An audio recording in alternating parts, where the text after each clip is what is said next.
नमस्कार, मैं डॉक्टर अनुराग दुबे आपका इस वीडियो में स्वागत करता हूं। इस वीडियो में हम लोग संधि प्रकरण के अंतर्गत स्वर संधि के भेदों के क्रम में पररूप स्वर संधि पर विचार करेंगे। पररूप स्वर संधि पर आचार्य पाणिनि ने सूत्र लिखा है एङि पररूपम। इस सूत्र की वृत्ति है आद उपसर्गाद देंगादौ धातौ परे पररूप मेकादेशः स्यात्। अर्थात यदि उपसर्ग के अंत में अवर्ण हो और उसके पश्चात एंग से प्रारंभ होने वाली धातु रूप आए तो पूर्व और पर वर्ण के स्थान पर पररूप एकादेश हो जाता है।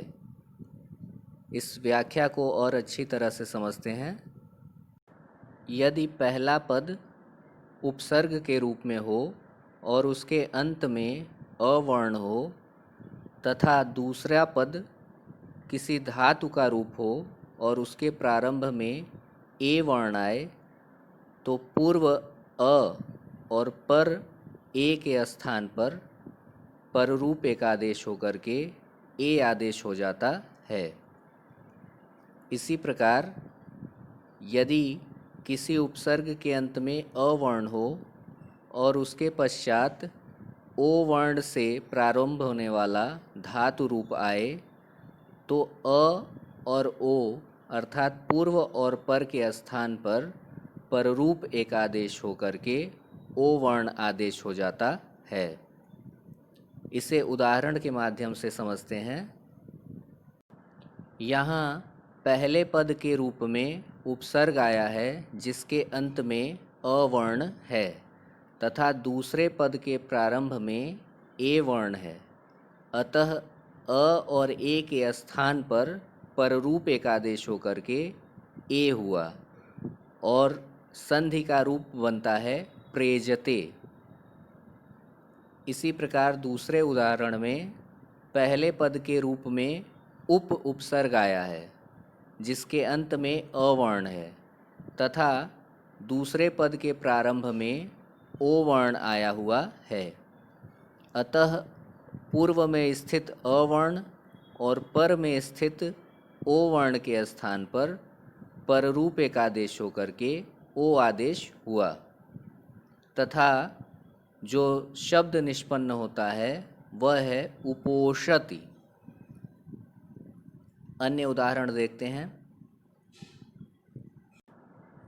यहाँ पहले उदाहरण में उपसर्ग आया है और उसके अंत में अवर्ण है तथा दूसरे पद के प्रारंभ में ए वर्ण आया है। अतः अ और ए के स्थान पर पररूप एकादेश होकर के उपेक्ष्यति रूप की सिद्धि होती है। इसी तरह से दूसरे उदाहरण में प्रधन एष्यति यह दो पद आए हैं जिसमें पहला पद उपसर्ग है और उसके अंत में अवर्ण है तथा दूसरे पद के प्रारंभ में ए वर्ण आया है। इसलिए अ और ए के स्थान पर पररूप एकादेश होकर के प्रेष्यति रूप की सिद्धि होती है। इसी प्रकार अवधन ओषति, इन दोनों पदों में पहला पद उपसर्ग के रूप में है तथा उसके अंत में अवर्ण है और दूसरे पद के प्रारंभ में ओ वर्ण आया हुआ है। इसलिए अ और ओ वर्ण के स्थान पर पररूप एकादेश होकर के अवोषति रूप की सिद्धि होती है। इस तरह से पररूप स्वर संधि से संबंधित यह वीडियो यहीं संपन्न होता है। आप सभी का इस वीडियो को देखने के लिए बहुत बहुत धन्यवाद। नमस्कार।